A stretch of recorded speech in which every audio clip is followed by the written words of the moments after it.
ஏர்வாடி தர்கா ஆக்கிரமிப்பு அகற்றிய வட்டாட்சியர். ராமநாதபுரம் மாவட்டம் ஏர்வாடி ஊராட்சிக்குட்பட்ட தர்கா பகுதியில் சர்வே எண் 502, 504 எந்த ஒரு கடைகளும் அமைக்கக்கூடாது என்று உயர்நீதிமன்றம் உத்தரவிட்ட நிலையில் அந்த உத்தரவை மீறி சிலர் அப்பகுதியில் ஆக்கிரமிப்பு செய்து யாத்திரைகளுக்கும் பொதுமக்களுக்கும் இடையூறாக இருந்து வருவதாக வந்த புகாரின் அடிப்படையில் கீழக்கரை வட்டாட்சியர் பழனிக்குமார் தலைமையில் ஆக்கிரமிப்புகள் அகற்றப்பட்டது.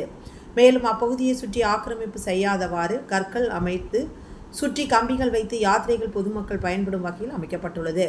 ஏர்வாடி தர்காவில் முக்கிய நிகழ்ச்சியாக சந்தனக்கூடு என்னும் மத நல்லிணக்க விழா ஜூன் 31ஆம் தேதி மாலை தொடங்கி ஜூன் 1ஆம் தேதி அதிகாலை நடக்க இருப்பதால் வெளி மாநிலங்களிலிருந்தும் வெளி மாவட்டங்களிலிருந்தும் உள்ளூர்களிலிருந்தும் அதிகப்படியான யாத்திரைகள் கலந்து கொள்ள வருகை புரிவதால் இப்பகுதியை யாத்திரைகள் பயன்பெறும் வகையில் அமைத்து கொடுத்த கீழக்கரை வட்டாட்சியர் பழனிக்குமாருக்கு அப்பகுதி மக்கள் மற்றும் சமூக ஆர்வலர்கள் வாழ்த்துக்களை தெரிவித்தனர்.